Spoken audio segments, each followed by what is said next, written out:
കടപ്പാടുള്ള ഒരു വിഭാഗമാണ് സാധുക്കൾ. ആ സാധുക്കൾക്ക് അവരുടെ ആവശ്യങ്ങൾ അറിഞ്ഞ് സഹായം ചെയ്യാനുള്ള ബാധ്യത സമൂഹത്തിലെ പണമുള്ളവർക്കുണ്ടെന്ന് ബഹുമാനപ്പെട്ട ഖുർആൻ വഫീ അംവാലിഹിം ഹഖ്ഖുൻ മഅലൂം ലിസ്സായിലി വൽ മഹറൂം. അവരുടെ ധനത്തിൽ ചോദിച്ചു വരുന്ന ആളുകൾക്കും അഭിമാനമോർത്ത് ചോദിക്കാത്തവർക്കും വ്യക്തമായിട്ടുള്ള ബാധ്യതയുണ്ട്, കടമുണ്ട്. അത് പാലിച്ചോളണം. റസൂലുള്ളാഹിന്റെ സഹാബികൾ, സുഫത്തിന്റെ അഹ്ലുകാരായ സഹാബികൾ, അവരെക്കുറിച്ച് ഖുർആൻ എന്താ പറയുന്നത്? യഹ്സബുഹുൽ ജാഹിലു അഗ്നിയാ മിന തഅഫുഫ്. മദീനത്ത് ഓട്ടുപാത്രം പണയം വെച്ചതുപോലെ അള്ളാന്റെ ഹബീബിന്റെ കൂടെ തന്നെ മദീനത്തെ പള്ളിയിൽ കൂടിയിരിക്കുക സുഫത്തിന്റെ അഹ്ലുകാരായ സഹാബികൾ റസൂലുള്ളാഹിന്റെ ദർസിൽ ഇങ്ങനെ പഠിച്ചുകൊണ്ടിരിക്കുകയാണ്. ആ സുഫത്തിന്റെ അഹ്ലുകാരായ സഹാബികളിൽ പലരും കുടുംബങ്ങളില്ലാത്തവരാണ്. ഇനി വീട്ടിലെ കുടുംബങ്ങൾ ഉണ്ടെങ്കിൽ തന്നെ ആരുമില്ല, ഭക്ഷണം കൊടുക്കാനൊന്നും സംവിധാനമില്ല. ഓരോ ദിവസവും ഉച്ചക്ക് ളുഹ്ർസ്കാരം കഴിയുമ്പോൾ റസൂലുള്ളാഹിന്റെ മനസ്സിൽ തീയാണ്, ഇശാനിസ്കാരം കഴിയുമ്പോൾ നബിതങ്ങളുടെ മനസ്സിൽ ബേജാറാണ്. പ്രശ്നം എന്റെ പാവപ്പെട്ട മുത്താലിമികളുണ്ടല്ലോ, ഓലിപ്പോ എവിടുക്കാൻ ചോറിന് പറഞ്ഞേക്കാൻ, ചെലവിന് പറഞ്ഞേക്കാൻ ഉണ്ടോ? ആ ചെലവിന് പറഞ്ഞേക്കുന്ന ശൈലിയിലാണ് നമ്മുടെ നാട്ടിലെ പള്ളി ദർസ് ഉണ്ടായത്. ആ പള്ളി ദർസ് വാസ്തവത്തിൽ ദീനിന്റെ ഏറ്റവും പ്രധാനപ്പെട്ട സംരക്ഷണത്തിന്റെ കവചമാണ്. അത് തകർക്കലാണ് ഇന്ന് ലോകത്ത് പലപ്പോഴും നടന്നുകൊണ്ടിരിക്കുന്നത്. പള്ളി ദർസ് ഇല്ലാണ്ടായിക്കൊണ്ടിരിക്കുന്നു, ദീന് തകരുന്നു എന്നാണ് അതിന്റെ അർത്ഥം. നിങ്ങൾ നോക്ക്, അങ്ങനെ ഈ മുത്താലിമികളോ റസൂൽ ഇശാനിസ്കാരം കഴിഞ്ഞാൽ പറയും, അല്ല ആരെങ്കിലും വീട്ടിൽ രണ്ടാൾക്കുള്ള ഭക്ഷണം ഉണ്ടെങ്കിൽ എന്ത് ചെയ്യണം? രണ്ടാള് പെരയിൽ തന്നെ ഉണ്ടെങ്കിൽ മൂന്നാമത്തെ ആളിനെയും കൊണ്ടുപോകണം. കാരണം രണ്ടാളെ ഭക്ഷണം മൂന്നാൾക്ക് മതിയാകും, അള്ളാഹു അതിന് ബർക്കത്ത് തരും, ഒരാളെയും കൂടെ കൂട്ടിക്കൊണ്ടോണം. അങ്ങനെ ചിലപ്പോൾ വീട്ടിലേക്ക് കൂട്ടിക്കൊണ്ടുപോകും. ഇന്നിപ്പോ നമ്മൾ ഭക്ഷണമൊക്കെ ഉണ്ടാക്കിയിട്ട് കമ്മി ആണ്ടാന്ന് വിചാരിച്ച് ഉണ്ടാക്കിയിട്ട് വേസ്റ്റേക്ക് തട്ടേണ്ടേ പുറത്തേക്ക്. അതേസമയത്ത് ഹബീബ് റസൂലുള്ളാഹിന്റെ കാലത്ത് ഉള്ള ഭക്ഷണം തന്നെ എന്തേക്കും, ചിലപ്പോൾ 2 ഈത്തപ്പഴോ 3 ചപ്പാത്തിയൊക്കെ കഴിക്കും. അതുള്ളവർക്ക് എന്തായാലും രണ്ടാളുണ്ടല്ലോ എന്ന് വിചാരിച്ച് ചെന്തോക്കിയിലേക്കും. കുട്ടിക്ക് ലേശം വിശപ്പ് കൂടിയിട്ട് ഉള്ളതിന് ഒന്ന് മൂപ്പര് തിന്നുകള്, ഇനി ആകെ നിങ്ങൾക്കുള്ള ഒന്നേ ഉള്ളൂ എന്ന് പറഞ്ഞാൽ ഈ നേരിട്ട് ചെന്നിക്കാണ് മറ്റേ സഹാബിയെ. മൂപ്പരെന്താ ചെയ്യാ? സംഗതി കുട്ടികൾ പറ്റിച്ചിക്കണ്, ഇനി നിങ്ങൾ പോയിക്കോളി എന്നല്ല പറയാ. ഭാര്യനോട് ചെന്നിട്ട് പതുക്കെ പറയും, പിന്നെ ഒരു നമ്പർ പോടണം. എന്താ നമ്പർ? ഞാനൊരു കാര്യം ചെയ്യും, പിന്നെ മൂപ്പർക്ക് ഈ ഭക്ഷണം കൊണ്ടു കൊടുത്ത് നിങ്ങൾ കഴിച്ചോളൂ, ഞാനും പെണ്ണുങ്ങളോട് ആത്തുനിന്ന് കഴിച്ചോളാം എന്ന് പറയും. അത് പറയുമ്പോ പാത്രങ്ങൾ ഇങ്ങനെ എടുക്കലും വെക്കലും കേമാണോ? ഉള്ളിലൊരു സംഗതിയില്ല. എന്നാൽ പുറത്തുനിന്ന് ഈ ഭക്ഷണം കഴിക്കുന്ന ആൾക്ക് തോന്നണം സംഗതി അകത്ത് എന്ത് ചെയ്യുന്നുണ്ട്, ഇവര് ഭക്ഷണം കഴിക്കുന്നുണ്ട്. കാരണം ഇല്ലെങ്കിൽ ഓരും കഴിക്കൂല. അതുകൊണ്ട് ഓലെ കൊണ്ട് അത് കഴിപ്പിക്കാൻ വേണ്ടിയിട്ട് അകത്ത് ശരിക്ക് പാത്രം പോവുകയും അതേപോലെ തന്നെ ഭക്ഷണം വിളമ്പടൊക്കെ തിരക്കാനുള്ള രൂപത്തിൽ കയ്യിലൊക്കെ ഇങ്ങനെ കടന്ന കച്ചവടക്കാരുടെ മാതിരി ഇതിലിട്ടിങ്ങനെ ഇളക്കിയിട്ട് ഇതെന്ത് ചെയ്യണം, അതൊന്നായിട്ട് ഉത്സാഹാക്കണം. മൂപ്പര് പോണ വരെ സംഗതി അങ്ങനെ നടക്കണം എന്ന് പറഞ്ഞ് ആ അതിഥിയായിട്ട് വന്ന ആൾക്കുള്ള ഭക്ഷണം കൊടുത്ത് പട്ടിണി കടന്ന് ജീവൻ കഴിച്ചു കൂട്ടിയ ബഹുമാനപ്പെട്ട സഹാബികൾ, എന്റെ പ്രിയപ്പെട്ട സഹോദരന്മാരെ, ആ ഹബീബ് റസൂലുള്ളാഹ് അവരോടൊപ്പം ഇരിക്കുകയാണ്. അബൂ ഹുറൈറ റളിയല്ലാഹു അൻഹു, ഒരു വകുപ്പില്ലാത്ത അബൂ ഹുറൈറ റസൂലുള്ളാഹിന്റെ പ്രിയപ്പെട്ട കൂട്ടുകാരനാണ്. അബൂ ഹുറൈറയുടെ തോളിൽ കൈയിട്ട് നടക്കാൻ റസൂലുള്ളാഹിക്ക് വിഷമല്ല. ഇന്നിപ്പോ ജോലിയില്ലാത്ത പണിയില്ലാത്ത 5 കാശിന് വകയില്ലാത്ത ഒരാള് നമ്മളെ കമ്പനിയിലുണ്ടെന്ന് പറയാൻ നമുക്ക് വിഷമല്ലേ? അതേസമയത്ത് നമുക്ക് കമ്പനിക്ക് കിട്ടേണ്ടത് ആരെയാണ്? നമ്മളെക്കാളും ഉയർന്ന സ്റ്റേജിൽ നിൽക്കുന്ന ഹൈ പൊസിഷനിലുള്ള ആളുകളോടൊപ്പം കമ്പനി കൂടിയാൽ അതാണ് നമുക്ക് താല്പര്യം. ഒരിക്കലും അത് ശരിയല്ല. മറിച്ച് സാധുവിനോട് നമുക്ക് ഇഷ്ടം വേണം, അവനോട് നമ്മൾ അടുപ്പം കാണിക്കണം. അടുപ്പം കാണിക്കാൻ പറയുന്നത് ഓന്റെ ഒപ്പം ഇരുന്ന് ഭക്ഷണം കഴിക്കാൻ നമുക്ക് പറ്റണം, ഓന്റെ കൂടെ ഇരുന്ന് ഭക്ഷണം കഴിക്കാൻ നമുക്ക് പറ്റണം. ഓന്റെ വീട്ടിലേക്ക് നമ്മൾ എന്തിനെങ്കിലും ഒന്ന് വിളിച്ചാൽ പോകാൻ നമുക്ക് നേരം ഉണ്ടാകണം, അല്ലേ? പലപ്പോഴും എന്താ സാധുവിന്റെ അവിടെ നിന്നൊരു നോമ്പറുണ്ട്, ഓൻ വെറുതെ മനുഷ്യനിടങ്ങാറാക്കാൻ. ഞാൻ എന്നും കുടിച്ചത് ആ ജ്യൂസ് ഉണ്ടല്ലോ, അങ്ങനത്തെ നല്ല ജ്യൂസൊന്നും എന്തായാലും തപസ്സിരുന്ന ഓനുണ്ടാക്കാൻ പറ്റൂല. വെറുതെ മനുഷ്യനിടങ്ങാറാക്കാൻ വേണ്ടിയിട്ട് ഓരോരുത്തന്മാരും ഇങ്ങോട്ട് ഇറങ്ങും. കൊണ്ട് ഞാൻ പോണില്ല, അല്ലേ? ഞാൻ പോണില്ല. സാധുവിന്റെ വീട്ടിൽ നോമ്പറക്കാൻ നമുക്ക് പറ്റിയില്ല. സാധുവിന്റെ വീട്ടിൽ കല്യാണത്തിന് വിളിച്ചപ്പോ പോകാൻ നമുക്ക് കഴിഞ്ഞില്ല. ആ സമയത്ത് നമ്മൾ കാശ് കവറിലിട്ട് കൊടുത്തയച്ചിട്ടുണ്ട്. അതെങ്കിൽ അത് നല്ല അത് ഇനി അതുകൂടി ഇല്ലാണ്ടാക്കണ്ട, അതിനകത്ത് മറ്റോടി തുടങ്ങണം എന്നർത്ഥം, അല്ലേ?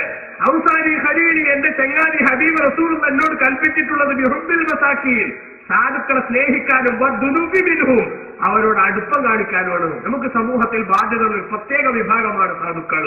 അതേപോലെ വൗസാനി, എന്റെ ഹബീബ് റസൂലുള്ള എന്നോട് കൽപ്പിച്ചു അസില റഹിമി, എന്റെ കുടുംബ ബന്ധം ചേർക്കണമെന്ന് റസൂലുള്ള എന്നോട് കൽപ്പിച്ചു. വൈന്നത് ബറത്ത്, അത് പിന്നിട്ട് പോയാലും ശരി, കുടുംബത്തിന് ഞാൻ എത്ര അങ്ങോട്ട് നോക്കിയാലും കുടുംബക്കാരിന്റെ ഇങ്ങോട്ട് നോക്കുന്നില്ല. ഞാൻ എത്ര അവർക്ക് കൊടുത്താലും അവരെ കണ്ട് നല്ല വാക്ക് കേൾക്കുന്നില്ല. ഞാൻ അവരോട് എത്ര ബന്ധം ചേർത്താലും അവരെന്നോട് ഇങ്ങോട്ട് ബന്ധം ചേർക്കുന്നില്ല.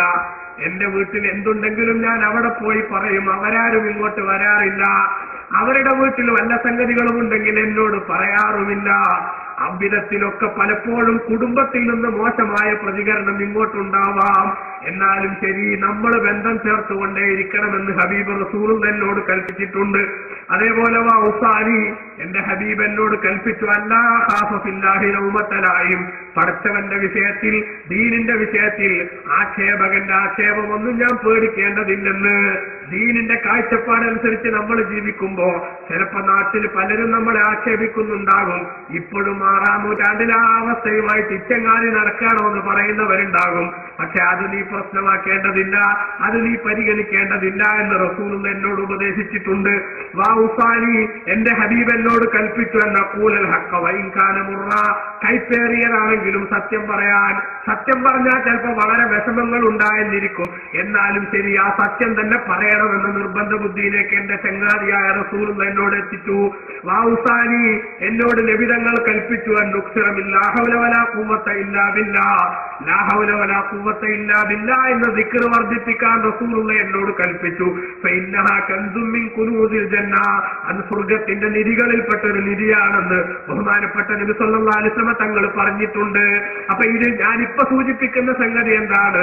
അത് ആ കുടുംബ ബന്ധം ചേർക്കണം, അവരിങ്ങോട്ട് ബന്ധം മുറിക്കാൻ നോക്കിയാലും എന്ന് ബഹുമാനപ്പെട്ട റസൂലുള്ള പഠിപ്പിച്ചിട്ടുണ്ട്. അതുകൊണ്ട് തന്നെ നമുക്കറിയില്ലേ പ്രിയമുള്ളവരെ, അബ്ദുല്ലാഹ് ഇബ്നു അംർ ഇബ്നുൽ ആസ് റളിയല്ലാഹു അൻഹു റിപ്പോർട്ട് ചെയ്യുന്ന ഹദീസിൽ കാണാം, ലൈസൽ വാസിലു ബിൽ മുകാഫിഇ, അങ്ങോട്ട് ചുവടൊപ്പിച്ചു നിൽക്കുന്നവനല്ല കുടുംബബന്ധം ചേർക്കുന്നവൻ, വലാകിന്നൽ വാസില, മറിച്ച് കുടുംബബന്ധം ചേർക്കുന്നവൻ അല്ലദീ ഖുതിഅത് റഹിമുഹു വസലഹ.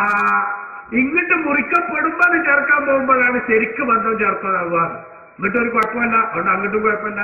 ഇങ്ങോട്ടെങ്ങാനും ഒരു ചെറുതായിട്ടൊരു വിമുഖത ഒലക്കൊന്നുണ്ടായാ പിന്നെ ബൈക്ക് ഞാൻ ഉണ്ടാവില്ല എന്നാണെങ്കിൽ ഈ കുടുംബത്തെ ചേർക്കുന്ന സമയത്തും യഥാർത്ഥത്തിലോ ചേർക്കാനല്ല, ഇങ്ങോട്ട് മുറിക്കപ്പെട്ടാലും അങ്ങോട്ട് ചേർക്കണം. അതാണ് ശരിക്കുള്ള അവസ്ഥ. അപ്പൊ കുടുംബത്തിലുള്ള ആളുകൾ, ആ ആളുകളോട് നമുക്ക് കൃത്യമായിട്ടുള്ള ബന്ധം വേണം, നമുക്ക് കടപ്പാട് വേണം. ആ കടപ്പാട് ഒരിക്കലും മുറിഞ്ഞു പോകുന്ന അവസ്ഥ ലോകത്തിന്റെ നാശത്തിന് കാരണമാണെന്ന് ഇസ്ലാം പഠിപ്പിക്കുന്നുണ്ട്. അതേപോലെ തന്നെ ഹബീബ് റസൂലുള്ളാഹിന്റെ ഹദീസിൽ നമുക്ക് കാണാം, അഫ്ളലു സദഖ, ധർമ്മത്തിന്റെ കൂട്ടത്തിൽ ഏറ്റവും ശ്രേഷ്ഠമായ ധർമ്മം അസ്സദഖത്തു അലാ ദിൽ വാഹിബിൽ കാശിർ, ഉള്ളിൽ ഇങ്ങോട്ട് ശത്രുത വെച്ച് പുലർത്തുന്ന കുടുംബക്കാരന് കൊടുക്കുന്ന സദഖയാണ്. നമുക്ക് എന്തെങ്കിലും ഒരു നിയമത്തുണ്ടായെന്ന് കേട്ട ആ ചങ്ങായിയുടെ മൂക അപ്പൊ കുമ്മക്ക കുത്തിയ മോന്തയായിട്ട് മാറും. ഖുറൈശിക്ക് പെൺകുട്ടി ഉണ്ടായെന്ന് കേട്ടവരേക്കാണ് ഓനാന്നപ്പോ അനുഗ്രഹം കിട്ടിയത്. എന്നാലും ശരി, അത് നമുക്ക് മനസ്സിലായാലും ശരി, നമ്മൾ ഓനന്നെ കൊണ്ടുപോയി കൊടുക്കുക. കുടുംബക്കാർക്ക് കൊണ്ടുപോയി കൊടുക്കുമ്പോ ആ കുടുംബബന്ധം ചേർത്തു എന്നുള്ള കൂലിയും കിട്ടും, അതോടൊപ്പം തന്നെ സദക്ക കൊടുക്കുന്നുള്ള കൂലിയും കിട്ടും. ചില ആളുകൾ ഉണ്ടാവും നാട്ടിൽ നല്ലോണം വാരി കതറും, കുടുംബത്തിൽ വരഞ്ഞവർക്ക് 10 പൈസ കൊടുക്കില്ല. വളരെ മോശമാണ് ആ സ്വഭാവം. കുടുംബബന്ധം ചേർക്കാന്നുള്ളത് വളരെ പ്രധാനപ്പെട്ട സംഗതിയാണ്. അതേപോലെ തന്നെ ബഹുമാനപ്പെട്ട നബി സല്ലല്ലാഹു അലൈഹി വസല്ലം തങ്ങൾ പറഞ്ഞു, പരലോകത്ത് നമുക്കൊരു ചെറിയ വിചാരണ കൊണ്ടൊന്ന് രക്ഷപ്പെട്ട് കിട്ടണ്ടേ സഹോദരങ്ങളെ? നമ്മുടെ ജീവിതത്തിൽ നമ്മൾ ചെയ്തുപോയ പ്രവർത്തനങ്ങൾ വിശദമായ ഒരു വിചാരണക്ക് അള്ളാഹു വിധേയമാക്കിയാൽ ഞാൻ രക്ഷപ്പെടുമോ, നിങ്ങൾ രക്ഷപ്പെടുമോ? ഒരിക്കലുമില്ല. കാരണം ആയിഷ ബീവി റളിയല്ലാഹു അൻഹ പറഞ്ഞിട്ടുണ്ട്, മൻ ഹുസിബ, ആരെങ്കിലും വേണമെന്ന് വിചാരിച്ച് വിചാരണ ചെയ്യപ്പെട്ടാൽ ഉസിബ, അവൻ ശിക്ഷിക്കപ്പെടും, ഉറപ്പാണ്. അപ്പൊ ചെറിയ വിചാരണ കൊണ്ട് രക്ഷപ്പെടണമെങ്കിൽ നബി സല്ലല്ലാഹു അലൈഹി വസല്ലം തങ്ങൾ പഠിപ്പിക്കാണ്. അതിനെന്താ മാർഗം? അതിനുള്ള മാർഗം ബഹുമാനപ്പെട്ട നബി തങ്ങൾ പറഞ്ഞു, തൊഴിൽമൻ ഹറമക്ക, ഇങ്ങോട്ട് തടഞ്ഞോൽക്ക് അങ്ങോട്ട് കൊടുക്കുക, തസ്ലിമും കത്തായക്ക, ഇങ്ങോട്ട് ബന്ധം മുറിച്ചു കൊടുക്കുക, അങ്ങോട്ട് ബന്ധം ചേർക്കുക, തേഫു അമ്മം വലമക്ക, ഇങ്ങോട്ട് ആക്രമിച്ചവർക്ക് മാപ്പ് ചെയ്തു കൊടുക്കുക. ഇത് നീ ചെയ്താൽ യുദ്ഖിലുക്കല്ലാഹുൽ ജന്ന, നിന്നല്ലാഹു തആല സ്വർഗ്ഗത്തിൽ പ്രവേശിപ്പിക്കും. അപ്പൊ ഈ വിധത്തിൽ കുടുംബത്തിലുള്ള ആളുകളിൽ നിന്ന് ഇങ്ങോട്ട് മോശമായിട്ടുള്ള എന്തെങ്കിലും ഉണ്ടായാലും നമ്മൾ അങ്ങോട്ട് വിട്ടുകൊടുത്തിട്ട്, സമൂഹത്തിൽ നിന്ന് നമുക്ക് ഏറ്റവും കടപ്പാടുള്ള വിഭാഗമാണ് കുടുംബക്കാരെന്ന് നമ്മൾ മനസ്സിലാക്കണം. ഇനി നിങ്ങൾ നോക്ക്, ഗൗരവത്തിലൊരു കാര്യം റസൂൽ എന്ന് പറയാൻ നബി സല്ലല്ലാഹു അലൈഹി വസല്ലം തങ്ങൾ പറയാൻ, ഒരു ദിവസം അബ്ദുല്ലാഹി ഇബ്നു അബീ ഔഫ റളിയല്ലാഹു അൻഹു നിവേദനം ചെയ്യുന്ന ഹദീസ്, കുന്ന ജുലൂസൻ ഇൻദ നബി സല്ലല്ലാഹു അലൈഹി വസല്ലം, ഞങ്ങൾ റസൂലുള്ളാഹിന്റെ അടുത്ത് ഇരിക്കുകയാണ്. അപ്പൊ ഫഖാല, അല്ലാഹുവിന്റെ റസൂൽ സല്ലല്ലാഹു അലൈഹി വസല്ലം പറഞ്ഞു, ലാ യുജാലിസുൽ യൗമ ഖാതിഉർ റഹീമിൻ, കുടുംബ ബന്ധം മുറിക്കുന്ന ആൾക്കാരും കുടുംബത്തിലുള്ളവർ മുണ്ടാൻ നടക്കുന്ന ആരും ഇവിടെ ഇരിക്കണ്ട. റസൂലുള്ളാഹിന്റെ സദസ്സിൽ ഒരു ദിവസം പെട്ടെന്നൊരു ഷോക്കിംഗ് ന്യൂസ്, അള്ളാഹു റസൂൽ പുറത്തുവിടുക. എന്താണത്? കുടുംബ ബന്ധം മുറിക്കുന്ന ഒരാളും നമ്മൾ സദസ്സിലിരിക്കരുത്.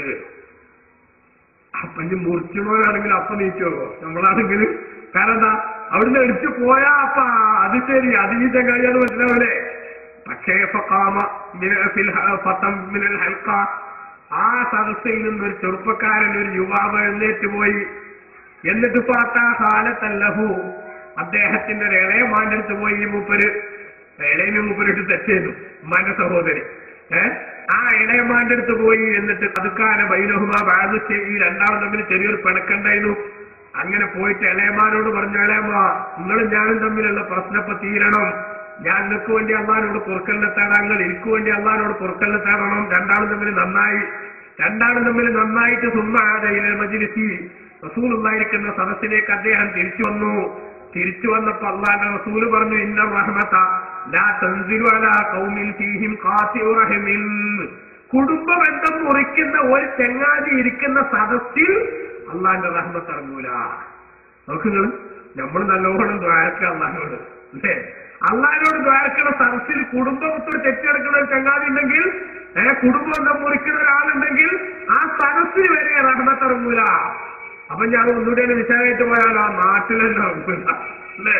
ആ നാട്ടിലെന്നെ ഇറങ്ങൂല എന്നുള്ള അവസ്ഥയ്ക്ക് എത്തിയിട്ടെങ്കിൽ നമ്മുടെ നാട് കുട്ടിച്ചോറാകാതിരിക്കാൻ, കുടുംബത്തിൽ എന്തൊക്കെ പ്രശ്നങ്ങൾ ഉണ്ടായാലും ചിലപ്പോ അങ്ങോട്ടും ഇങ്ങോട്ടും വർത്താനൊക്കെ ഉണ്ടാവും, എടാ ഓടോ അതൊക്കെ പറഞ്ഞിട്ടുണ്ടാവും. പക്ഷെ അതൊക്കെ അപ്പുറത്തെ ഒരു ദേഷ്യത്തിന് പറഞ്ഞു എന്നല്ലാതെ അത് മനസ്സിലിട്ട് നടക്കാൻ പാടില്ല. ഹബീബന്മാരെ, മരിച്ചു വന്ന മനുഷ്യന്മാരാണ്, മരിച്ചു പോകേണ്ടവരാണ് നമ്മൾ. അതുകൊണ്ട് തന്നെ എന്തിന്റെ പേരിലുള്ള പ്രശ്നമാണെങ്കിലും ശരി, അള്ളാന്റെ ദീനിന് വേണ്ടിയുള്ളതാണെങ്കിലും ഓക്കെ കേട്ടോ, കുഴപ്പമില്ല. ദീനിന് വേണ്ടിയുള്ളതാണെങ്കിൽ ഇപ്പൊ തറാവീഹ് 12 കട്ടുണ്ടായിരുന്ന കാര്യമാരുണ്ട്, അല്ലേ? ഓരോടും നമ്മൾ മുണ്ടില്ലാതെ ഒരു കുഴപ്പമില്ല. അതുകൊണ്ടാണ് മിണ്ടാത്തെങ്കിൽ അതിനൊരു കുഴപ്പമില്ല. അപ്പൊ ദീനിന് വേണ്ടി ആണെങ്കിൽ ഒന്നും പ്രശ്നമല്ല. അല്ലാത്ത നിരക്ക് നമ്മുടെ നിസ്സാരമായ ദുനിയാവിന് വേണ്ടി ആ വിധത്തിലുള്ള വല്ല തെറ്റുകളും ഉണ്ടെങ്കിൽ അത് പറഞ്ഞു നന്നാക്കാനും മിണ്ടാനും നമ്മൾ തയ്യാറാവണം. കാരണം സാലിഹീങ്ങൾ അങ്ങനെയാണ്. നിങ്ങൾ കേട്ടിട്ടില്ലേ, ബഹുമാനപ്പെട്ട ഉമർ ഇബ്നു ഖത്താബ് റളിയല്ലാഹു അൻഹു, അള്ളാന്റെ ഹബീബ് സല്ലല്ലാഹു അലൈഹി വസല്ലം തങ്ങളുടെ പ്രിയപ്പെട്ട സഹാബി. ആ ഉമർ റളിയല്ലാഹുവിന്റെ മകൾ സഫിയ ബീവിയുടെ ഭർത്താവ് ഉഹദ് യുദ്ധത്തിൽ രക്തസാക്ഷിയായപ്പോ ആ യുദ്ധമൊക്കെ കഴിഞ്ഞതിന് ശേഷം ഇതിന്റെ മകൾക്ക് സഫിയക്ക് എന്ത് വേണമല്ലോ, ഹഫ്സക്ക് എന്ത് വേണമല്ലോ, ഒരു ഭർത്താവ് വേണമല്ലോ. ഉമർ റളിയല്ലാഹു ആലോചിച്ചു.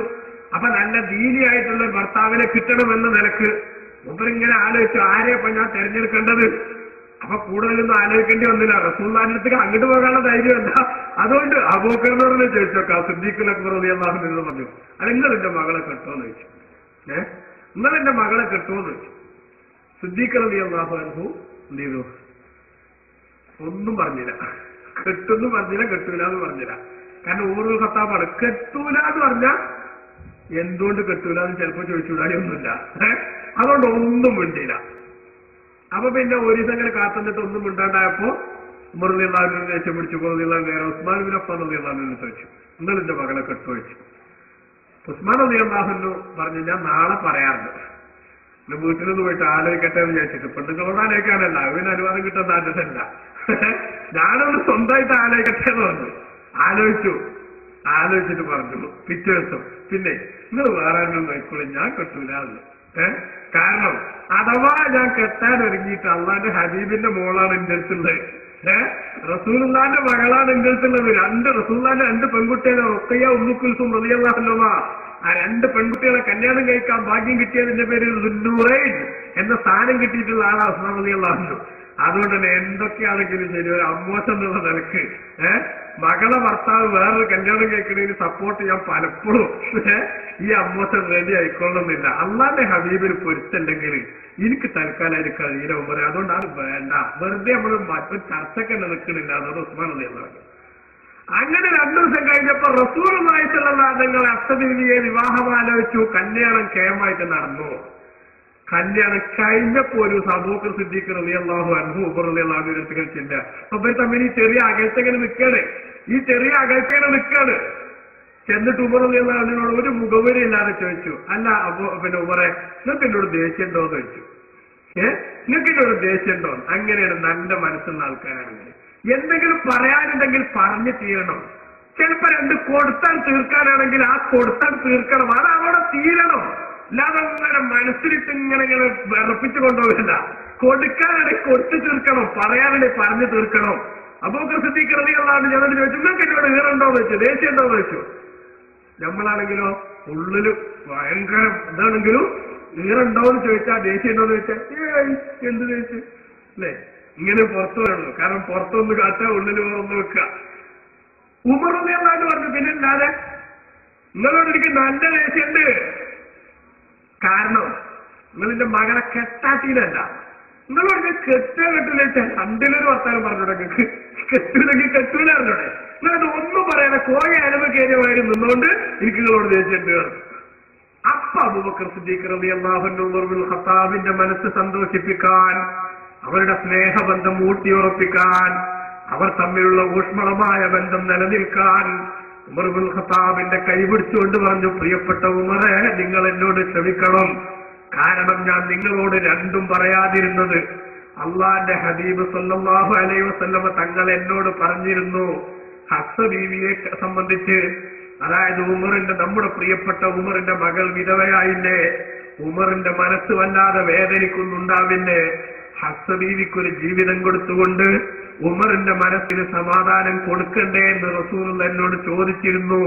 അതുകൊണ്ട് തന്നെ അള്ളാന്റെ ഹബീബ കല്യാണം കഴിക്കുന്നുണ്ടെങ്കിൽ പിന്നെ ഞാൻ അതേക്കുറിച്ച് ആലോചിക്കാൻ പാടില്ലല്ലോ. ഇനി അഥവാ റസൂലുള്ള വേണ്ടെന്ന് വെച്ചാ പിന്നെ ഒന്നും പറയാതിരുന്നാൽ ആ സമയത്ത് എന്ത് ചെയ്യാലോ? ഒന്നും പറയാതിരുന്നാൽ ആ സമയത്ത് അബൂന്ന് പേരിട്ടവര് പണ്ടൊരു കുട്ടിക്ക് വാപ്പ അബൂന്ന് പേരിട്ടപ്പോ ആൾക്കാർ വെച്ച് എന്ത് വെറും അബൂന്നിട്ട് ഒന്നല്ല വളർന്ന് വലുതാവുമ്പോഴേ ബാക്കി പൂരിപ്പിക്കുള്ളൂ പറഞ്ഞു. മെല്ലനൊക്കെ വളർന്നിട്ടെങ്കിൽ അബൂക്കറിനാക്കണം, അല്ലെങ്കിൽ അബൂജാഹിലിനാക്കാനാണ് എന്നർത്ഥമായത്. ഒന്നും പറഞ്ഞില്ലെങ്കില് എന്ത് ചെയ്യാനോ? ഒന്നും പറഞ്ഞില്ലെങ്കില് റസൂൽ അത് വേണ്ടാന്ന് വെച്ചാൽ എനിക്ക് കെട്ടാലോ, നിങ്ങളെ മനസ്സ് സന്തോഷിപ്പിക്കാം. അതേസമയത്ത് നബിതങ്ങൾ കെട്ടാണെങ്കിലോ, റസൂൽ എന്നോട് ഇങ്ങനെ വളരെ സ്വകാര്യമായിട്ടൊരു കാര്യം പറഞ്ഞത് ഞാൻ മറ്റൊരാളോട് പറയുന്നത് ശരിയല്ലല്ലോ.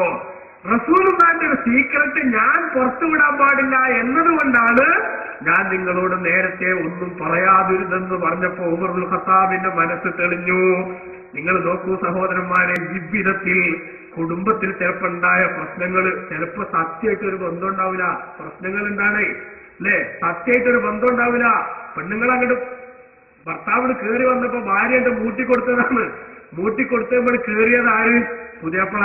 എന്നിട്ടാണ് എന്ത് ഒന്നും അറിയാത്ത അമ്മാനോട് വിട്ട് മേക്കിട്ട് വരുന്നത് അല്ലേ? എത്ര പുതിയപ്പളാരുണ്ട് അങ്ങനെ? ആലോചിക്കണം. അങ്ങനെ മൂട്ടിക്കൊടുക്കുന്ന ഭാര്യമാർ, തലയണ മന്ത്രം നടത്തുന്ന ഭാര്യമാർ, അവരാലോചിക്കണം ഇത് നിങ്ങൾക്ക് തിരിച്ചടിക്കുമെന്ന്. അതേപോലെ തന്നെ ചിലപ്പോ ഈ വീട്ടിൽ വന്ന് കയറിയ പെണ്ണൊന്നും അറിയണ്ടാവില്ല, മകൻ ഇങ്ങനെ കയറി വരുമ്പോ അമ്മ ഒരു ഭയങ്കര കരച്ചില്, അഞ്ച് പെണ്ണുങ്ങളെ ആട്ടും തുപ്പും കേൾക്കാനാണോ ഒന്നെഞ്ച് വിളച്ചിക്കണമെന്ന് ചോദിച്ചിട്ട് ഒരൊറ്റ കരച്ചില്. ആ സാധനം ഒന്നും അറിഞ്ഞിട്ടുണ്ടാവില്ല അല്ലേ? കേട്ട മാറി കേൾക്കാത്ത മാറി ഒന്നും ആലോചിക്കാതെ അവിടെ പോയിട്ട് ഒരു ലാത്തി ചാർജ് കത്തിട്ട് ഇവളെ പിന്നെ കയ്യും കാലൊക്കെ തച്ചു മുറിച്ചിട്ടിട്ട് പിന്നെ അവിടെ ഭയങ്കര കലഹന്മാരുണ്ടാക്കുന്ന ആൾക്കാർ ഇങ്ങനെയൊക്കെ ലോകത്തുണ്ട്. ഒരിക്കലും തന്നെ കുടുംബത്തിനെ വിട്ടുപോകുന്ന കണ്ണികളെ വിളക്കിച്ചേർക്കാനല്ലാതെ ആ വിടവ് വർദ്ധിപ്പിക്കാനുള്ള ശ്രമങ്ങൾ ഒരു മനുഷ്യനും നടത്താൻ പാടില്ല. അത് സമൂഹത്തോടുള്ള നമ്മുടെ പ്രത്യേകമായ കടപ്പാടിന്റെ ഭാഗമാണ്. അതേപോലെ തന്നെ നിങ്ങൾ നോക്കൂ, ഭാര്യ മക്കൾ, അവരോട് സമൂഹത്തിലുള്ള ഏറ്റവും പ്രധാനപ്പെട്ട ഒരു വിഭാഗമാണ് ഭാര്യ മക്കൾ. ഇവരോട് ഭർത്താവിന് നല്ല കടപ്പാടുണ്ട്, നല്ല ബാധ്യത ഉണ്ട്. ബഹുമാനപ്പെട്ട റസൂലുള്ളാഹി സ്വല്ലല്ലാഹു അലൈഹി വസല്ലം തങ്ങള് നമ്മളെ പഠിപ്പിച്ചിട്ടുണ്ട്, നിങ്ങളുടെ കുടുംബത്തിൽ ഖൈറുക്കും ഖൈറുക്കും ലിഅഹ്ലിഹി, നിങ്ങളുടെ കൂട്ടത്തിലെ ഏറ്റവും നല്ല മനുഷ്യന്മാര് കുടുംബത്തോട് നല്ല നിലക്ക് നിൽക്കണവരാ, പെണ്ണുങ്ങളോടും കുട്ടികളോടും നല്ല നിലക്ക് സ്നേഹത്തോടെ സഹവർത്തിത്വത്തോടെ നിൽക്കണവരാണ്. ഇഞ്ചി അടിച്ച കുരങ്ങിന്റെ മാതിരി പെണ്ണുങ്ങളോട് വർത്താനം പറയുന്നത് നല്ല സംസ്കാരമല്ല, നല്ല സ്വഭാവമല്ല. പോത്തലെ തല്ലും പോലെ പെണ്ണുങ്ങളെ തല്ലിന് വലിയ കാര്യമെന്ന് വിചാരിക്കുന്നത് അതും ശരിയല്ല. ഹബീബ് റസൂലുള്ളാഹി സ്വല്ലല്ലാഹു അലൈഹി വസല്ലം പറഞ്ഞില്ലേ, ഒരു വിശ്വാസിനിയായ സ്ത്രീയോട് നിങ്ങൾ വല്ലാതെ ദേഷ്യം പിടിക്കല്ലേ. ചിലപ്പോ എന്തെങ്കിലും അവിടെ കാട്ടിയത് നമുക്ക് പറ്റിയിട്ടുണ്ടാവില്ല, എന്നാലും ശരി ഒരു സ്വഭാവം പറ്റിയില്ലെങ്കിൽ നമുക്ക് പറ്റണം 100 സ്വഭാവം അപ്പുറത്തോളൊക്കെ ഉണ്ടാവില്ലേ. അതുകൊണ്ട് നിങ്ങൾ എന്ത് ചെയ്യരുത്, അവരെ നിങ്ങൾ ദേഷ്യം പിടിക്കുകയും മാറ്റി നിർത്തുകയും ചെയ്യരുത്. അതേപോലെ ഭാര്യമാരെ, ഈ ലോകത്ത് സ്ത്രീ വിഭാഗത്തിന് ഭാര്യ എന്ന സ്ഥാനം കിട്ടിയ ഒരു പെണ്ണിന് അവർക്ക് ഏറ്റവും കടപ്പാടുള്ളത് ആരോടാണെന്ന് ആയിഷ ബിബി റളിയല്ലാഹു അൻഹ റസൂലുള്ളാഹിയോട് ചോദിച്ചു. ഏറ്റവും കടപ്പാടുള്ളത് ആരോടാണ്? അപ്പൊ ബഹുമാനപ്പെട്ട നിബിധങ്ങൾ പറഞ്ഞു സൗജുഹ, ഓളെ ഭർത്താവിനോടാണ് ഏറ്റവും കടപ്പാട്. സ്വന്തം ബാപ്പ മരിച്ചിടത്തേക്ക് പോകരുത് എന്നെങ്ങാനും ഒരു ഭർത്താവ് ഭാര്യയോട് പറഞ്ഞാൽ, നിന്റെ വാപ്പ മരിച്ചിട്ട് ആ മയ്യത്ത് കാണാൻ പോകാത്തതിന്റെ പേരിൽ നിങ്ങൾ തലാക്കല്ല, അതിന്റെ അപ്പുറം ഉണ്ടാക്കണേ, ഉണ്ടാക്കിക്കോളി എന്ന് പറഞ്ഞ് പോകല് കേമത്തരല്ല. ഭർത്താവിന്റെ അനുവാദമല്ലാതെ വീട്ടിൽ നിന്ന് പുറത്തിറങ്ങല് തെറ്റാണ്. വാപ്പ മരിച്ചിടത്തോടത്തേക്ക് പോകണ്ടെന്ന് പറയുന്ന ഇച്ചങ്ങായി കുറച്ച് മോശക്കാരൻ തന്നെ, അത് വേറെ വിഷയം അല്ലേ. സ്വന്തം ഭാര്യന്റെ വാപ്പ മരിച്ചിടത്തോടത്തേക്ക് മകളോട് പോകണ്ടെന്ന് പറഞ്ഞ ചെങ്ങായി കല്ലിച്ചോരല്ലാത്തത് തന്നെ, അങ്ങനെയൊന്നും പറയാൻ പാടില്ല. പക്ഷെ അങ്ങനെ ഒരുത്തരോട് പറഞ്ഞാൽ ബഹുമാനപ്പെട്ട ഇസ്ലാം പഠിപ്പിക്കുന്നത് എന്താ? ആ ബാപ്പ മരിച്ചിടത്തേക്ക് പോകാതെ വീട്ടിന്റെ ഉള്ളിൽ ഇരുന്നുകൊണ്ട് എന്റെ പ്രിയപ്പെട്ട ബാപ്പാന്റെ പരലോക മോക്ഷത്തിനു വേണ്ടി ദ്വാർക്കാനും ഖുർആനോദി ഹദിയ ചെയ്യാനും എന്നെ കൊണ്ട് കഴിയുന്ന പോലെ ബാപ്പാക്ക് സദഖ ചെയ്യാനും അല്ലാതെ ഭർത്താവിന്റെ അനുവാദമില്ലാതെ വീട് വിട്ട് പുറത്തിറങ്ങാൻ ഭാര്യക്ക് അവകാശമില്ല. ഇതെത്ര പെണ്ണുങ്ങൾക്കറിയാം അല്ലേ? വീട്ടിൽ പോണ കാര്യം പറയുന്നിടത്താണ് പല മാപ്പിളി പെണ്ണുങ്ങളും തെറ്റല്. എത്ര ദിവസം നിൽക്കണം എന്നുള്ള കണക്കിന് അല്ലേ? നിന്റെ കുടിയിൽ പോയിട്ട് എനിക്ക് എത്ര ദിവസം വിരുന്ന് പാർക്കണം എന്ന വിഷയത്തിലാ പല മാപ്പിളി പെണ്ണുങ്ങളും തെറ്റല്. അവിടുന്ന് തുടങ്ങിയ പ്രശ്നം. ഞാൻ 2 ആഴ്ച കഴിഞ്ഞിട്ടേ വരുള്ളൂ. ഇവള് തൽക്കാലം 2 ആഴ്ച കഴിഞ്ഞിട്ടാണെങ്കിൽ കാലാകാലം അവിടെ തന്നെ നിന്നോന്ന് വരും അല്ലേ? അങ്ങനെയാണ് പ്രശ്നം തുടങ്ങുക. ഒരിക്കലും തന്നെ ഭർത്താവിന്റെ അനുമതി ഇല്ലാതെ പെണ്ണ് എവിടെയും ഒരു സംഗതിക്കും നിൽക്കാൻ പാടില്ല. അതുകൊണ്ടാണ് റസൂലുള്ളാഹിയെ സംബന്ധിച്ച് ഏറ്റവും കൂടുതൽ പെണ്ണിന് കടപ്പാടാണ് സൗജുഹ, ഭർത്താവിനോടാണ്. അതേസമയത്ത് ആണിന് കടപ്പാട് ആരോടാന്ന് ചോദിച്ചപ്പോൾ റസൂലുള്ളാഹി സ്വല്ലല്ലാഹു അലൈഹി വസല്ലം പറയുന്നത് ഉമ്മാനോടാണ് അല്ലേ? ആണിന് കടപ്പാട് ആരോടാന്ന് ചോദിച്ചപ്പോ ഉമ്മാനോടാണ്. ആ പെണ്ണുങ്ങളും തമ്മിൽ പ്രശ്നങ്ങൾ ഉണ്ടെങ്കിൽ ആ പ്രശ്നത്തിൽ ഉമ്മാനെ സന്തോഷിപ്പിക്കുന്ന സമീപനം സ്വീകരിക്കണം. ഭാര്യ നിരപരാധിയാണെങ്കിൽ ഭാര്യനെയും കൂടെ വെറുപ്പിക്കാത്ത ഭാര്യനെയും കൂടെ ശരിയാക്കുന്ന സമീപനം എടുക്കണം എന്നത് വേറെ സംഗതി. കാരണം അങ്ങനെയുണ്ട്, ഉമ്മ എന്ത് ചെയ്തു, അല്ലെങ്കിൽ വാപ്പ പെണ്ണുങ്ങളെ തലാക്കെല്ലാം പറഞ്ഞു. എന്നാ തലാക്കെല്ലാണെന്ന് റസൂൽ പറഞ്ഞിട്ടുണ്ട്. ആ തലാക്കെല്ലാണെന്ന് പറഞ്ഞൊരു വിഷയം പിൽക്കാലത്ത് അത് വെച്ചിട്ട് എന്റെ ബാപ്പ എന്നോട് തലാക്കെല്ലാം പറഞ്ഞിട്ടുണ്ട് അഹമ്മദ് റബ്ബൽ റളിയല്ലാഹു അൻഹു നിന്റെ അടുത്ത് ഒരാൾ ചെന്നിട്ട് പറഞ്ഞു. അപ്പോ വിഷയം അന്വേഷിച്ച് നോക്കുമ്പോ യഥാർത്ഥത്തിൽ വാപ്പാടെ മുഷ്കാണ് അവിടെ. വാപ്പാക്കാണ് 2 കിട്ടേണ്ട കുറവുള്ള അവിടെ. അപ്പൊ അഹമ്മദ് റബ്ബൽ റളിയല്ലാഹു അൻഹു പറഞ്ഞു, വെറുതെ ഒരു പെണ്ണിന്റെ ജീവിതം തുറക്കേണ്ടതില്ല. അപ്പൊ വന്നാന്ന് വെച്ചാൽ അല്ല തങ്ങളെ, അള്ളാന്റെ റസൂലിന്റെ കാലത്ത് ഉമർ ഇബ്നുൽ ഖത്താബ് റളിയല്ലാഹു അൻഹു മരുമകളുടെ തലാക്കില്ലെന്ന് മകനോട് പറഞ്ഞപ്പോ റസൂലിനെ ചെല്ലിക്കോ തന്നെ പറഞ്ഞിട്ടുള്ളത്, അതുകൊണ്ട് ഞാൻ കുറ്റക്കാരനാകുമോന്ന് ചോദിച്ചു. അപ്പൊ ഉടനെ തന്നെ മൂപ്പര മറുപടി എന്താ അറിയോ, ഉമർ ഇബ്നുൽ ഖത്താബിനെ പോലത്തെ നീതിബോധമുള്ള ആളാണ് എന്റെ വാപ്പാച്ചെങ്കിൽ എന്ത് ചെയ്തോ, എന്റെ വാപ്പാച്ചെങ്കിൽ ചെല്ലിക്കോ. ഇത് നമ്മൾ വളരെ പ്രധാനപ്പെട്ട ഒരു കാര്യം മനസ്സിലാക്കാണ്ട്. ഉമർ ഇബ്നുൽ ഖത്താബിനെ പോലത്തെ ഒരാളാണ് നിന്റെ വാപ്പയെങ്കിൽ ഒന്നും ആലോചിക്കാല്ല, ഉടനെ തന്നെ എന്നെ ചെല്ലിക്കോ, ഭാര്യനെ തലാക്കി എണ്ണിക്കോ. അല്ലേ? അങ്ങനെ നമ്മൾ പറയുന്നതിനും ബാപ്പ പറയുന്ന തലാക്കെല്ലാം നിൽക്കുകയാണെങ്കിൽ അതിലല്ലാതെ ഏതെങ്കിലും മക്കൾക്ക് നേരണ്ടാക്കും അവിടെ ഉണ്ടാവില്ല. അപ്പൊ എന്ത് വേണം, ഞാൻ മുമ്പൊക്കെ സൂചിപ്പിച്ചിട്ടുള്ള പോലെ ഡബിൾ റോളിൽ അഭിനയിച്ചിവിടെ നമ്മുടെ കുടുംബത്തിലുള്ള ഓരോരുത്തരോടുള്ള ബാധ്യത, ഭാര്യയോടുള്ള ബാധ്യത ഭംഗിയായി നിർവഹിക്കണം. അതേപോലെ തന്നെ മക്കളോടുള്ള ബാധ്യത ഭംഗിയായി നിർവഹിക്കണം. നമ്മുടെ മക്കൾ അവരെ വളർത്തുന്ന രംഗത്തും അവരുമായി ബന്ധപ്പെട്ട സംഗതികൾ സൂചിപ്പിക്കുന്ന രംഗത്തുമൊക്കെ വളരെ വ്യക്തമായിട്ടുള്ള സമീപനം നമ്മൾ സ്വീകരിക്കണം. ഒരിക്കലും തന്നെ ഭർത്താവിനെ വെറുപ്പിച്ചുകൊണ്ട് ഒരു ദിവസം പോലും കഴിഞ്ഞു പോകുന്ന ഒരവസ്ഥ ഭാര്യക്കുണ്ടാകാൻ പാടില്ല. ഭർത്താവിനോട് പിണങ്ങിയിട്ടൊരു രാത്രിയെങ്ങാനും ഒരു ഭാര്യ കഴിയുന്നുവെങ്കിൽ ആ പിണക്കത്തിന്റെ കാരണം എന്തു തന്നെ ആയാലും ബഹുമാനപ്പെട്ട റസൂലുള്ളാഹി പഠിപ്പിക്കുന്നത് ആകാശലോകത്തെ വാസസ്ഥലമായ മലക്കുകളൊക്കെ അവളെ ശപിച്ചുകൊണ്ടിരിക്കുമെന്നാണ്. അതുകൊണ്ട് തന്നെ ശ്രദ്ധിക്കണം. ഒരു ഭാര്യയെ സംബന്ധിച്ചിടത്തോളം അവളുടെ സ്വർഗത്തിന്റെ ഏറ്റവും പ്രധാനപ്പെട്ട ഭാഗം ഭർത്താവിന്റെ സന്തോഷമാണ്, ഭർത്താവിന്റെ തൃപ്തിയാണ്. ഏതെങ്കിലും ഒരു പെണ്ണ് മരിച്ചു പോകുമ്പോ ഭർത്താവിന് അവളോട് ഇഷ്ടമുള്ള അവസ്ഥയിലാണെങ്കിൽ അതിന്റെ പേരിൽ തന്നെ നഫറത്തിൽ ജന്ന, അവളെ സ്വർഗത്തിൽ കടക്കുമെന്ന് റസൂലുള്ളാഹി പഠിപ്പിച്ചിട്ടുണ്ട്. നമ്മൾ കണ്ടില്ലേ, നഫീസത്തുൽ മിസ്രിയ റളിയല്ലാഹു അൻഹ ഈ ലോകത്തുനിന്ന് വിട പറഞ്ഞു പോകുന്ന സമയത്ത് ഭർത്താവായ ഇസ്ഹാഖ് എന്നവർ മനസ്സ് പൊട്ടിയിട്ട് പറയാണ്, മദിരലേശം മികந்த കരളെ എന്നെയും വിട്ടല്ലോ, മാറിടാ ക്ലേശമിൽ ഞാനും പെട്ടുപോയോനല്ലോ. ഭാര്യ നഷ്ടപ്പെട്ടു പോകുമ്പോ ആ വേർപാടിന്റെ വ്യതയും വേദനയും സഹിക്കാനാവാതെ പൊട്ടിക്കരയുന്ന ഒരവസ്ഥയിൽ ഒരു ഭർത്താവിനെ വിട്ടേച്ച് പോകാൻ പറ്റുന്ന വിധത്തിൽ ഈ തുച്ഛ ദാമ്പത്യ ബന്ധം കാത്തു സൂക്ഷിക്കണം. അതേപോലെ തന്നെ നമ്മുടെ മക്കളോട് നമുക്ക് വലിയ കടപ്പാടുണ്ട്. മക്കളെ നന്നായി വളർത്താത്തതിന്റെ പേരിൽ മക്കൾ മോശക്കാരായാൽ റബ്ബിന്റെ കോടതിയിൽ കുടുങ്ങുന്നത് നമ്മൾ തന്നെയാണെന്ന് നമ്മൾ തിരിച്ചറിയണം. അതേപോലെ തന്നെ പ്രിയമുള്ള സഹോദരന്മാരെ, നമുക്കറിയാമല്ലോ ബഹുമാനപ്പെട്ട റസൂലുള്ളാഹി സ്വല്ലല്ലാഹു അലൈഹി വസല്ലം തങ്ങൾ പഠിപ്പിച്ചു, സമൂഹത്തിൽ നമുക്ക് പെൺമക്കൾ ഉണ്ടാവുമ്പോൾ പലർക്കും ഭാരമാണ്. അല്ലാഹുവിന്റെ റസൂൽ സ്വല്ലല്ലാഹു നിങ്ങൾ പറഞ്ഞു, നിങ്ങൾക്ക് നരകത്തിൽ നിന്ന് നിങ്ങളെ കാത്തുരക്ഷിക്കാനുള്ള മറയാണ് വാസ്തവത്തിൽ പെൺമക്കൾ. ഒരാൾക്ക് 2 പെൺകുട്ടികൾ ഉണ്ടായി അവരെ വളർത്തിക്കൊണ്ടുവന്ന് അവർക്ക് മര്യാദ പഠിപ്പിച്ചു, അവരുടെ ജീവിതത്തിന്റെ എല്ലാ കാര്യങ്ങളും നന്നാക്കി നോക്കിയാൽ അതാ അവർക്ക് ഏറ്റവും വലിയ നരകത്തിൽ നിന്ന് മോചനത്തിനുള്ള വഴിയായിട്ട് അത് മാറിക്കിട്ടും. അതുകൊണ്ട് തന്നെ കുടുംബത്തിലുള്ള ഇത്തരം ആളുകളോടുള്ള മര്യാദകളെ കുറിച്ച് നമ്മൾ ശ്രദ്ധിക്കണം. അതേപോലെ തന്നെ പ്രിയമുള്ള സഹോദരന്മാരെ, പൊതുജനത്തോട് നമുക്ക് ബന്ധമുണ്ട്, പൊതുജനത്തോട് നമുക്ക് കാഴ്ചപ്പാടുണ്ട്, അവരോട് നമുക്ക് കടമയുണ്ട്. അൽ മുസ്ലിമു മൻ സലിമൽ മുസ്ലിമൂന മിൻ ലിസാനിഹി വയദിഹി. ഒരു മുസ്ലിമായ മനുഷ്യൻ ശരിക്കും മുസ്ലിമാവണമെങ്കിൽ മറ്റ് മുസ്ലിങ്ങളൊക്കെ അവന്റെ നാവിന്റെ ശല്യത്തിൽ നിന്ന് രക്ഷപ്പെടണം. ചില റിപ്പോർട്ടുകളിൽ കാണാം അൽ മുസ്ലിമു മൻ സലിമൻ നാസു മിൻ ലിസാനിഹി വയദിഹി. അവന്റെ നാവിൽ നിന്നും അതേപോലെ അവന്റെ കയ്യിൽ നിന്നും, അഥവാ കയ്യിന്റെയും നാവിന്റെയും ശല്യത്തിൽ നിന്ന് ജനങ്ങളൊക്കെ രക്ഷപ്പെടണം. അപ്പോഴേ ഒരാൾ ശരിക്കുള്ള മുസ്ലിമാകൂ. അതുകൊണ്ട് തന്നെ ലോകത്തുള്ള ഒരൊറ്റ മനുഷ്യനോടും അതിക്രമം കാണിക്കുന്ന ഒരു ശൈലി നമ്മിൽ നിന്നുണ്ടാകാൻ പാടില്ല. അയൽവാസികളോട് നമുക്ക് വലിയ കടപ്പാടുണ്ട്. അയൽവാസിയെ സംബന്ധിച്ചിടത്തോളം റസൂലുള്ളാഹി പറഞ്ഞ എന്താണ്? വല്ലാഹി ലാ യുഅ്മിൻ, വല്ലാഹി ലാ യുഅ്മിൻ, വല്ലാഹി ലാ യുഅ്മിൻ. 3 വട്ടം ശക്തിയോടെ അല്ലാഹുവിന്റെ റസൂൽ പറഞ്ഞു, പടച്ചവനെ തന്നെ വിശ്വാസിയാകൂല. സഹാബത്ത് ചോദിച്ചു, ആരാണ് നബിയെ പരാജയപ്പെട്ടു പോയ മനുഷ്യൻ? അല്ലാഹുവിന്റെ റസൂലിന്റെ മറുപടി, അല്ലദീ ലാ യഉമനു ജാറുഹു ബവായിഖഹു. അയൽവാസി തന്റെ പാരയെ തൊട്ട് നിർഭയനാകാത്തവനാണ്. അയൽവാസി തന്നെ തനിക്ക് പാര വെക്കുമെന്നും അല്ലുവെക്കുമെന്നും പേടിച്ചു കഴിയുന്ന ആ അവസ്ഥയിലുള്ള മനുഷ്യൻ ആരെയാണോ പേടിക്കപ്പെടുന്നതെങ്കിൽ ആ പേടിക്കപ്പെടുന്നവൻ മുസ്ലിമാകൂലാണ്, മുഅ്മിനാകൂലാന്ന് റസൂലുള്ളാഹി സ്വല്ലല്ലാഹു അലൈഹി വസല്ലം പറയുന്നു. അയൽവാസിക്ക് ഒരു ചെറിയ സൗകര്യം ചെയ്തു കൊടുക്കാൻ നമുക്ക് കഴിയും. പക്ഷേ ആ അയൽവാസി സന്തോഷിക്കുന്നത് കാണാൻ കരുത്തില്ലാത്തത് കൊണ്ട് പലരും വെറുതെ ദുർവാശി പിടിക്കുകയാണ്. അതാ തന്റെ വെയിലിങ്ങനെ കെട്ടിയെടുത്ത് ഒന്ന് ചെറുതായിട്ടൊന്നുകൂടി അങ്ങോട്ട് തള്ളിക്കെട്ടിയാൽ ഇവരതിനെ ഒരു ചെറിയ വണ്ടി കൊണ്ടുപോകാൻ സാധിക്കും, അവന്റെ വീട്ടിലേക്ക് ഒരു ചെറിയ വാഹനം കൊണ്ടുപോകാൻ.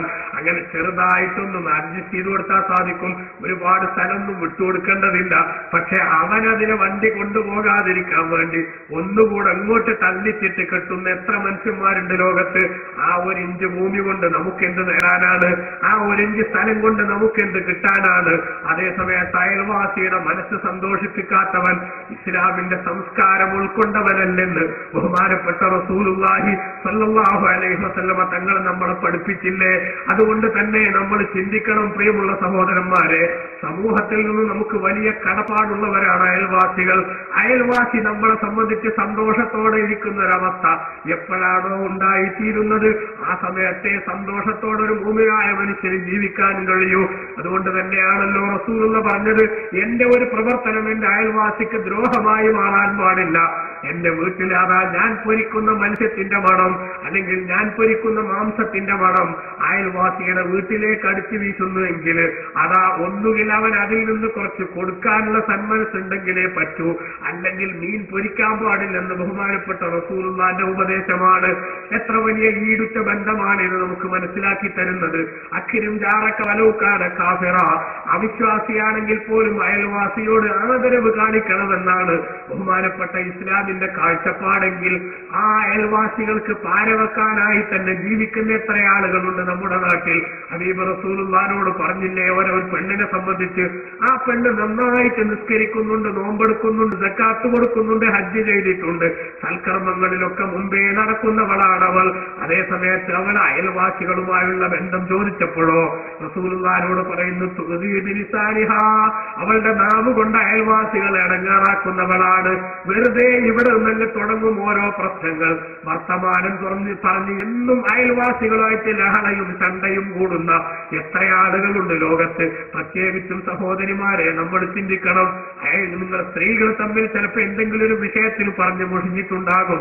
അതിലേക്ക് പുരുഷന്മാരെ കൂടി ബന്ധപ്പെടുത്തിയിട്ട് ആ പ്രശ്നം പറഞ്ഞു വലുതാക്കിയിട്ട് വഷളാകുന്നൊരവസ്ഥയിലെത്തി രണ്ട് വീട്ടിലെയും പുരുഷന്മാർ തമ്മിൽ കൈകാര്യം ചെയ്യുന്നൊരവസ്ഥയിലെത്തിയാൽ എത്ര കുടുംബങ്ങളിലാണ് അതിന്റെ പേരിൽ കത്തിക്കുത്ത് നടക്കുന്നത്. ആ കൂട്ടത്തിൽ ഒരു പക്ഷേ നിങ്ങളുടെ ഭർത്താവ് മരിച്ചെന്നിരിക്കും, അല്ലെങ്കിൽ അപ്പുറത്തെ മനുഷ്യൻ മരിച്ചെന്നിരിക്കും. ആര് മരിച്ചാലും ശരി, മരിച്ചവന്റെ കുടുംബത്തിന്റെ ആ തേങ്ങലും അവരുടെ നിലവിളിയും അതാരാണ് അതിന് പരിഹാരം ചെയ്യുക? അതുകൊണ്ട് തന്നെ സഹോദരിമാരാണ് ആ വിഷയത്തിൽ പ്രത്യേകം ശ്രദ്ധിക്കേണ്ടത്. അയൽ വീട്ടിലുള്ളവർക്ക് നിഅമത്ത് കിട്ടുന്നത് നമുക്ക് വിഷമം തോന്നാൻ പാടില്ല, അത് നമുക്ക് സന്തോഷമാകണം. അയൽ വീട്ടിലെ കല്യാണം മുടക്കാൻ എത്ര ആളുകളാണ് അതാ ഉറക്കം ഒഴിച്ച് കാത്തിരിക്കുന്നത്. ഒരു നല്ല പ്രപ്പോസൽ അടുത്ത വീട്ടിലെ പെൺകുട്ടിക്ക് വരുന്നു.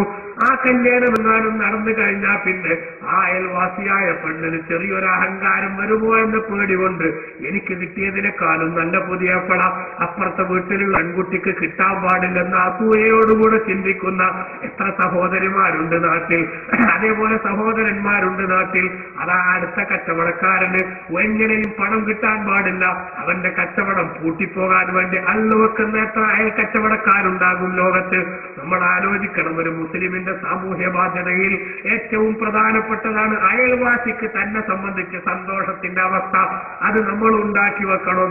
നമ്മളുടെ പ്രവർത്തനം കൊണ്ട് അയൽവാസി ഒരിക്കലും തന്നെ ദുഃഖിക്കേണ്ട, അയൽവാസി വേദനിക്കേണ്ട ഒരു സാഹചര്യം ഉണ്ടായിക്കൂടാ. അതേപോലെ തന്നെ നിങ്ങൾ കണ്ടില്ലേ, ബഹുമാനപ്പെട്ട റസൂലുള്ളാഹി സ്വല്ലല്ലാഹു അലൈഹി വസല്ലം തങ്ങൾ പറഞ്ഞു, നേരത്തെ ഞാൻ സൂചിപ്പിച്ചതുപോലെ നമ്മുടെ സമൂഹത്തിൽ ഒരുപാട് പാവപ്പെട്ടവരുണ്ട്, വല്ലാതെ കഷ്ടപ്പെടുന്നവരുണ്ട്, ജീവിതത്തിന്റെ രണ്ടറ്റം കൂട്ടിമുട്ടിക്കാൻ വേണ്ടി കഠിനാധ്വാനം ചെയ്യുന്നവരുണ്ട്. അതൊന്നും കണ്ടില്ലെന്ന് നടിക്കാൻ പാടില്ല. സാധുക്കൾ അവഗണിക്കുന്ന ഒരു സമൂഹം വിജയിക്കില്ലെന്ന് ഇസ്ലാമിന്റെ തീരുമാനമാണ്. നിങ്ങൾക്കറിയില്ലേ, ഹബീബ് റസൂലുള്ള പറഞ്ഞതായി അതിൽ നിന്ന് മനസ്സിലാക്കി അബൂ ഹുറൈറ റളിയല്ലാഹു അൻഹു പറഞ്ഞു, വലീമ, ഏറ്റവും വൃത്തികെട്ട ഭക്ഷണം ഒരു കല്യാണത്തിന്റെ സദ്യയാണ്. എങ്ങനത്തെ സദ്യയുത് പണക്കാരെ മുഴുവനും ആ സദ്യയിലേക്ക് ക്ഷണിച്ചിട്ടുണ്ട്. അതേസമയത്ത് പാവങ്ങളെ അവോയ്ഡ് ചെയ്തിട്ടുണ്ട്. പാവങ്ങളെ ക്ഷണിക്കാതെ പണക്കാരെ മാത്രം ക്ഷണിച്ചൊരു സദ്യ, ഒരു വിവാഹ സൽക്കാരം ഒരുക്കിയിട്ടുണ്ടെങ്കിൽ ഏറ്റവും വൃത്തികെട്ട ഭക്ഷണം അതാണെന്ന് ഹബീബ് റസൂലുള്ളാഹി സ്വല്ലല്ലാഹു അലൈഹി വസല്ലം തങ്ങൾ പറയുമ്പോൾ ഈ സമൂഹത്തിലെ പാവപ്പെട്ടവർ അവരോടാണ് നമുക്ക് ഏറ്റവും കൂടുതൽ ബന്ധം വേണ്ടത്. യതീമുകളെ നോക്കാൻ പലപ്പോഴും നാട്ടിനിഷ്ടം പോലെ യതീംഖാനകളുണ്ട്. അതേപോലെ തന്നെ കൊടുക്കാൻ ആളുകൾ റെഡിയാണ്. ബാപ്പയില്ലാത്ത കുട്ടിയല്ലേ, അവർക്ക് വേണ്ടതൊക്കെ ചെയ്തു കൊടുക്കാമെന്ന് സമൂഹം മനസ്സിലാക്കുന്നു. പല യതീംഖാനകളിലും ഇന്ന് കുട്ടികളെ കിട്ടാതെ അവരുദ്ദേശിക്കുന്ന ടാർഗറ്റ് പൂർത്തിയാക്കാനാവാതെ കമ്മിറ്റിക്കാർ കഷ്ടപ്പെടുകയാണ്. അതേസമയത്ത് നിങ്ങൾ നോക്ക്, ബാപ്പ മരിക്കാത്തതിന്റെ പേരിൽ അതാ വിദ്യാഭ്യാസം മുടങ്ങിപ്പോയ കുട്ടികൾ എത്രയുണ്ട് നമ്മുടെ നാട്ടിൽ. ബാപ്പ മരിക്കാത്തതിന്റെ പേരിൽ പുറന്നിറങ്ങി നിൽക്കുന്ന എത്ര പെൺകുട്ടികളുണ്ട് നമ്മുടെ നാട്ടിൽ. അതേസമയത്ത് ഈ ഇടത്തരക്കാരായ പാവങ്ങളെ അവര് നമ്മുടെ മനസ്സിലൊക്കെയും ഉണ്ടാകേണ്ട ഒരു സംഗതിയാണ്. അത്തരക്കാരായിട്ടുള്ള ആളുകളുടെ ഉന്നമനത്തിൽ ഏറ്റവും കൂടുതൽ ശ്രദ്ധിക്കുന്നവരാവണം നമ്മൾ. സാധുക്കൾക്കും വിധവകൾക്കുമൊക്കെ വേണ്ടി അവരുടെ ഉന്നമനത്തിന് വേണ്ടി അധ്വാനിക്കുന്നവർ, രാത്രി മുഴുവനും നിന്ന് നിസ്കരിക്കുകയും പകല് മുഴുവനും സുന്നത്ത് നോമ്പെടുക്കുകയും ചെയ്യുന്നവരെ പോലെ, അള്ളാഹുവിന്റെ മാർഗത്തിൽ യുദ്ധം ചെയ്യുന്നവരെ പോലെ പ്രതിഫലത്തിന് അർഹരാണെന്ന് ഹബീബ് റസൂലുള്ള പഠിപ്പിക്കുമ്പോൾ അദ്വിധത്തിലുള്ള എല്ലാ ആക്ടിവിറ്റീസിലും പ്രത്യേകമായി ബന്ധം സ്ഥാപിക്കാൻ എന്റെ പ്രിയപ്പെട്ട സഹോദരന്മാരെ നമുക്ക് സാധിക്കണം. നമ്മുടെ ഇടയിലുള്ള ബന്ധം സുദൃഢമാക്കുന്നതിന് ഏറ്റവും വലിയ തടസ്സമായി കടന്നു വരുന്നത് പലപ്പോഴും പരദൂഷണത്തിന്റെ വൃത്തികെട്ട സ്വഭാവമാണ്. അതേപോലെ അസൂയ എന്ന് പറയുന്ന ഒരു രോഗം മനുഷ്യനെ വല്ലാതെ ബാധിക്കുകയാണ്. ഈ ലോകത്ത് ഞാൻ അവരെക്കാൾ പുറകിലല്ല എന്ന ചിന്തയിൽ നിന്നാണ് പലപ്പോഴും അദ്വിധത്തിലുള്ള കുഴപ്പങ്ങളൊക്കെ കടന്നു വരുന്നത്. ഒരു ചെറിയ കാര്യം സൂചിപ്പിച്ചുകൊണ്ട് ഞാൻ നിർത്തട്ടെ പ്രിയമുള്ളവരെ. ബഹുമാനപ്പെട്ട ഉവൈസുൽ ഖർനി റളിയല്ലാഹു അൻഹു ആരാണ് ഉമ്മാക്ക് ഖിദ്മത്തെടുത്തതിന്റെ പേരിൽ റസൂലുള്ളാഹി സ്വല്ലല്ലാഹു അലൈഹി വസല്ലം ഇതാ ഇസ്ലാമിന്റെ പ്രബോധനം നടത്തുന്ന കാലത്ത് മദീനയിൽ വരാൻ കഴിയാത്ത ആളാണ്. അതുകൊണ്ട് തന്നെ സഹാബിയാകാൻ ഭാഗ്യം കിട്ടിയില്ല. യമനിൽ നിന്ന് വരേണ്ടതാണ്. ഉമ്മാക്ക് ഖിദ്മത്തെടുക്കാൻ മറ്റാരുമില്ലാത്തത് കൊണ്ട് റസൂലുള്ളാഹിനെ ഒന്ന് വന്ന് കണ്ട് സഹാബിയായി വിശ്വസിച്ച് തിരിച്ചു പോകാൻ സമയം കിട്ടിയില്ല. പക്ഷേ മനസ്സിന്റെ ഉള്ളിൽ എല്ലാവരെക്കാളും ഇഷ്ടം റസൂലുള്ളാഹിനോട് കാത്തു സൂക്ഷിച്ചു.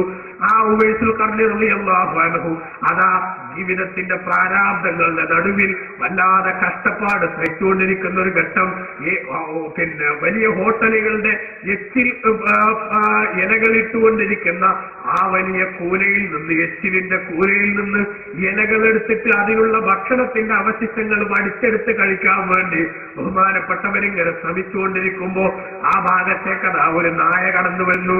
ആ നായയും അതേ ലക്ഷ്യത്തിന് വന്നതാണ്. അങ്ങനെ കുറെ ഭക്ഷണമുള്ളൊരു ഇല കിട്ടിയപ്പോൾ അതിങ്ങനെ ബഹുമാനപ്പെട്ട ബഹുമാനപ്പെട്ട ഉവൈസുൽ ഖർനി റളിയല്ലാഹു അൻഹു കഴിക്കാൻ നോക്കുമ്പോ അവിടെ വന്ന നായ ആ ഒച്ചയുണ്ടാക്കുകയാണ്. ആ നായക്കൊരു സ്വഭാവം കൊണ്ട് ഒക്കെ ഞാനല്ലാതെ വേറെ ആരും തിന്നാൻ പാടില്ല എന്നുള്ള ചിന്തയാണ്. അതുകൊണ്ട് തന്നെ എത്ര ഉണ്ടെങ്കിലും ശരി, ഇട്ട് മൂടാനുണ്ടായാലും ശരി, വേറെ നായ വന്നാൽ പോലും ഈ നായ കുരക്കാൻ തുടങ്ങും, പോടാവിടുന്നു പറഞ്ഞ്. അതേ സമയത്ത് ബഹുമാനപ്പെട്ട ഉവൈസുൽ ഖർനി റളിയല്ലാഹു അൻഹുവിന്റെ മുമ്പിൽ ആ നായ കുരക്കാൻ തുടങ്ങിയപ്പോ ഉവൈസ് റളിയല്ലാഹു അൻഹു പറഞ്ഞു, നായേ, നീ ഒരിക്കലും തന്നെ കുരക്കണ്ട, നീ ഒരിക്കലും തന്നെ പ്രതിഷേധിക്കണ്ട, നിന്റെ അടുത്തുനിന്ന് നീ കഴിച്ചോ, എന്റെ അടുത്തുനിന്ന് ഞാൻ കഴിച്ചോളാം. കാരണം എന്താണ്? നായയായ നീയോ അല്ലെങ്കിൽ ഞാനോ ഈ രണ്ടിൽ ആരാണ് നല്ലവരെന്ന് ഇപ്പോൾ പറയാറായിട്ടില്ല. ഇൻജുസ്തു സിറാത്ത. എന്റെ പ്രിയപ്പെട്ട സഹോദരന്മാരെ, സഹോദരിമാരെ, നമ്മൾ മനസ്സിലാക്കണം, ഈ ലോകത്ത് ഞാൻ കേമനാണെന്നും ഞാൻ ഏറ്റവും പവറുള്ളവനാണെന്നും ഒക്കെ പലപ്പോഴും അഹങ്കാരത്തിന്റെ സ്വഭാവത്തിൽ നമ്മൾ പറയാറില്ലേ? ബഹുമാനപ്പെട്ട ഉവൈസുൽ ഖർനി റളിയല്ലാഹു അൻഹു പറയുന്ന ഈ വാചകം അത് നമ്മുടെ ഒക്കെ മനസ്സിൽ നമ്മൾ കുറിച്ചിടേണ്ട വാചകമാണ്. ഇൻജുസ്തു സിറാത്ത. നായയോട് ഉവൈസ് റളിയല്ലാഹു അൻഹുവിന്റെ വർത്തമാനമാണ്. ഞാൻ സിറാത്ത് എന്ന പാലം വിട്ട് കടന്നാൽ നാളെ മഹ്ശർ മൈതാനിയിൽ അല്ലാഹു തആല വഇൻ മിൻകും ഇല്ലാ വാരിദുഹാ, എല്ലാവരും കടന്നു പോകേണ്ട ഒരു ചെക്ക് പോസ്റ്റാണത്. ജഹന്നം എന്ന നരകത്തിന്റെ മീതെ ഇട്ടിട്ടുള്ള വളരെ ലോലമായിട്ടുള്ള ഒരു പാലമാണല്ലോ സിറാത്ത് പാലം. ആ പാലം ഞാൻ കടന്നു പോയാൽ പാല ഖൈറും മിൻക, നിന്നെക്കാൾ ഉഷാറ് ഞാൻ തന്നെയാണ്.